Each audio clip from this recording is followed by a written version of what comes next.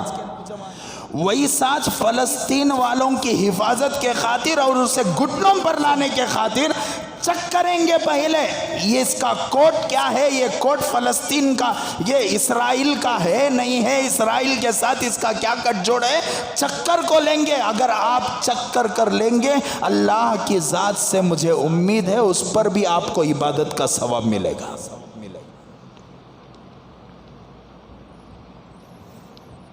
تو میں بتا رہا تھا کہ اس سرزمین پر، فلسطین کی سرزمین پر مسجد اقصی ہے، اور مسجد اقصی عالم اسلام کی دوسری مسجد ہے. میں نے ایک حدیث پڑھی، عن ابی ذر رضی اللہ عنہ قال قلت یا رسول اللہ، حضرت ابو ذر غفاری رضی اللہ عنہ نے فرمایا میں نے اللہ کے رسول صلی اللہ علیہ وسلم سے پوچھا ایو مسجد وسع اولا، اے اللہ کے رسول زمین پر سب سے پہلے مسجد کون سی بنی؟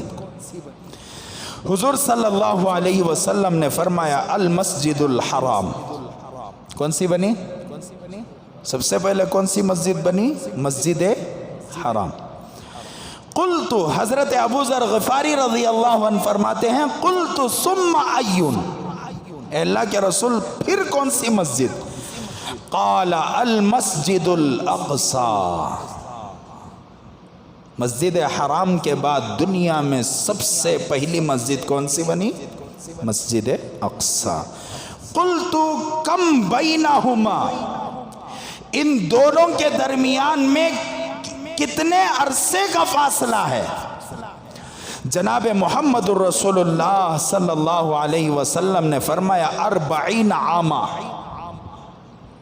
ایک حدیث میں 40 سنتن، عاما کا تو بھی وہ، سنتن کا تو بھی وہ. تو اللہ کے رسول صلی اللہ علیہ وسلم نے فرمایا مسجد اقصی اور کیا بولتے اسے، مکہ مکرمہ مسجد حرام کے درمیان میں 40 سال کا عرصہ. اچھا، یہ مسجد کون بنائے؟ سوال پیدا ہوتا ہے کہ یہ مسجد کون بنائے اور کس زمانے میں بنی یہ مسجد؟ حضرات علماء اکرام فرماتے ہیں کہ حضرت ابراہیم علیہ السلام نے صرف مسجد کو ریپیئر کیا تھا. کیا کیا تھا؟ ریپیئر کیا تھا، ورنہ یہ دونوں مساجد حضرت آدم علیہ السلام کے زمانے میں بن چکی تھی. مسجد کسے بولتے ہیں؟ یہ کیا ہے؟ دیواران کو بولتے ہیں، دیواران بولتی مسجد. یہ دیواران کو مسجد نہیں بولتے، یہ زمین کو مسجد بولتے. کل قیامت کے دن اللہ تبارک و تعالیٰ پوری دنیا کو تہس نہس کریں گے، لیکن مساجد کی زمین، حضور نے فرمایا مساجد کی زمین کو ایسا ٹکڑا اس کا اٹھا کو لے جا کو جنت میں جوڑ دیں گے. تو مطلب کیا ہوا؟ میں اور آپ جہاں پر اب فی الوقت بیٹھے ہوئے ہیں، یہ زمین کس کی زمین ہے؟ کس کی؟ جنت کی سرزمین ہے. اس کو استج بولتے سو اس کی بے حرمتی نہیں کرنا. یہاں الٹی سیدھی باتیں نہیں کرنا، یہاں پر دنیا کی باتیں نہیں کرنا. اکثر میں ہر جگہ کہتا ہوں کہ اپنی مسجد سے باہر بیٹھ کر میٹنگ کیا کرو، مسجد میں میٹنگ نہیں. مشورہ جو انتظامی مشورہ ہو، ہاں دینی مشورہ ٹھیک ہے، دینی مشورہ ٹھیک ہے، اللہ کے رسول نے کیا ہے. انتظامی مشورہ بھی اللہ کے رسول نے مسجد میں بیٹھ کر فرمایا، لیکن ہمارے اندر سکت نہیں ہے کہ ہم انتظامی مشورے میں اپنی زبانوں کی حفاظت کر سکتے ہیں. کیا کرنا؟ مسجد سے باہر، مسجد کے احاطے میں کہیں دوسری جگہ. مسجد کا احاطہ کیا ہے؟ یہاں سے لے کر وہاں تک، یہ جو جہاں نماز ہم لوگ پڑھتے ہیں یہ اندر کی مسجد ہے، یہ مین مسجد ہے. اس کے باہر کا جو حصہ ہے وہ مسجد کا صحن ہے. اس کا جو حکم ہے اس کا وہ حکم نہیں ہے. اور اس کا جو حکم ہے باہر جو ہمارا یہ علاقہ ہے اس کا وہ حکم نہیں ہے۔ اور معتکف کے اعتکاف کو بھی سامنے رکھ کر دیکھا جائے گا کہ معتکف کا اعتکاف کہاں تک محفوظ ہے۔ مسجد جہاں تک ہے وہاں تک معتکف کا اعتکاف محفوظ ہے۔ مسجد کا حصے سے باہر بغیر عذر کے باہر نکلا، مثال کے طور پر ہمارا یہ حصہ معتکف کے اعتکاف کا لاسٹ حصہ ہے، کون سا؟ یہ جو باہر کا حصہ ہے، یہ صحن، اس کے باہر اگر معتکف جانا تو شدید اسے ضرورت رہنا، وضو ٹوٹ گیا وضو بنائے گا، اس کا پیشاب کی ضرورت پڑی یا بیت الخلے کی پاخانے کی ضرورت پڑی، وہ وہاں جائے گا۔ اس کے علاوہ بغیر عذر کے اس احاطے سے باہر نکلے گا تو پھر اس کا اعتکاف، ارے ذرا بولو، ٹوٹ جائے گا۔ تو جہاں تک معتکف کے اعتکاف کا شرعی حکم ہے وہاں تک مسجد ہے، اور اس مسجد میں دنیا کی باتیں کرتے ہوئے ڈرو۔ میں یہ اعتکاف کا مسئلہ بات کو سمجھانے کے واسطے کرے تاکہ بات آسانی سے سمجھ میں آ جائے۔ اس احاطے کے باہر اپنی آفس بنانا، اس احاطے کے اندر بیٹھ کر، اللہ نہ کرے 1000 مرتبہ میں کہوں گا اللہ حفاظت فرمائے، اگر وہاں بیٹھ کر کوئی ایسا جملہ ہماری زبانوں سے نکل جائے جو مسجد کے احترام کے خلاف ہے، کل قیامت کے دن اللہ کے پاس جواب دینا پڑے گا۔ میرے گھر میں بیٹھ کر، جنت کی زمین پر بیٹھ کر ایسے جملوں کا ارتکاب تو نے کیوں کیا؟ اچھا، بازار کی زمین پر جا کر دھوکہ دیے تو وہاں کی زمین کیا کرتی ہے؟ آقا اللہ کے پاس کیا کرتی ہے؟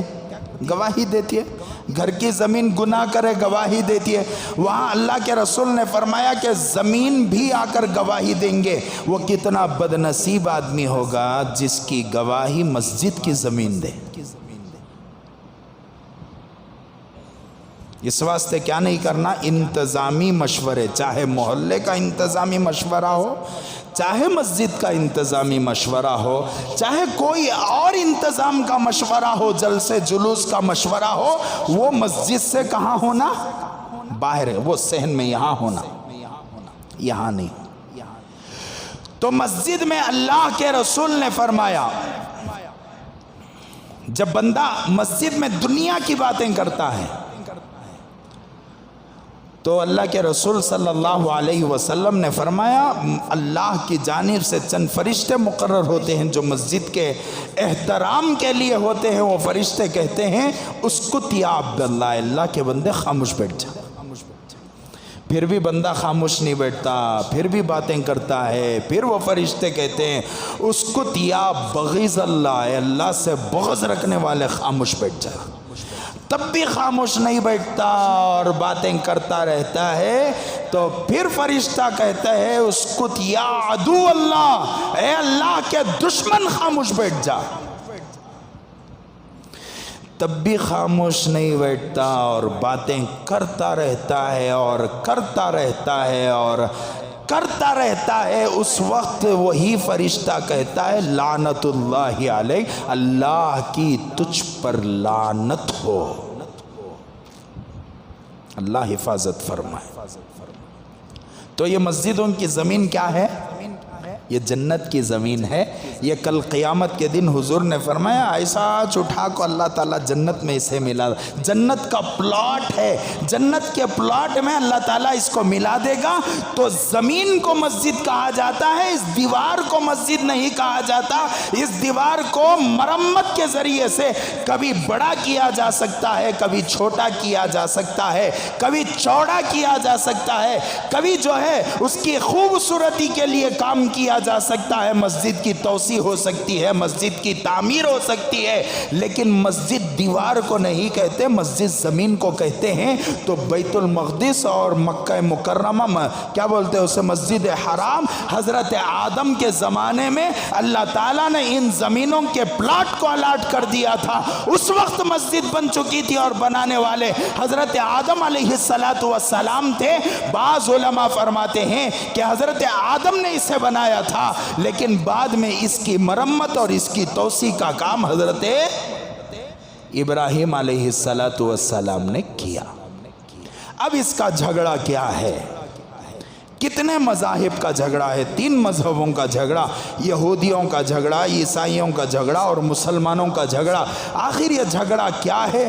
جھگڑا کیوں ہے؟ اور اللہ تبارک و تعالیٰ قرآن پاک میں ان کے سلسلے میں کیا فرماتے ہیں، اور اللہ کے رسول صلی اللہ علیہ وسلم ان کے متعلق کیا پیشن گوئی دیتے ہیں، اور جو حالات ہمیں نظر آ رہے ہیں ان حالات کے پس منظر حضور صلی اللہ علیہ وسلم نے کیا فرمایا، حضرت مہدی علیہ السلام کب آئیں گے، آنے کی علامات کیا ہوں گی، عیسائیوں کا حضرت عیسیٰ کے سلسلے میں کیا عقیدہ ہے، یہودیوں کے اور دجال کے سلسلے میں کیا عقیدہ ہے، مسلمانوں کا عیسیٰ علیہ السلام اور دجال کے سلسلے میں کیا عقیدہ ہے، اور کیا الگ الگ فرق ہے یہ 3 مذاہب میں، اور تورات میں کیا ہے، زبور میں کیا ہے، انجیل میں کیا ہے، اور قرآن پاک میں کیا ہے۔ انشاءاللہ اگلے جمعہ جتنا ہو سکے اتنا آپ حضرات کے سامنے رکھنے کی کوشش کروں گا۔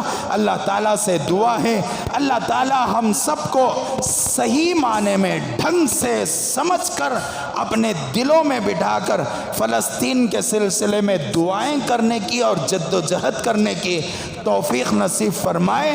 آمین۔ و آخر الدعوانا ان الحمد للہ رب العالمین۔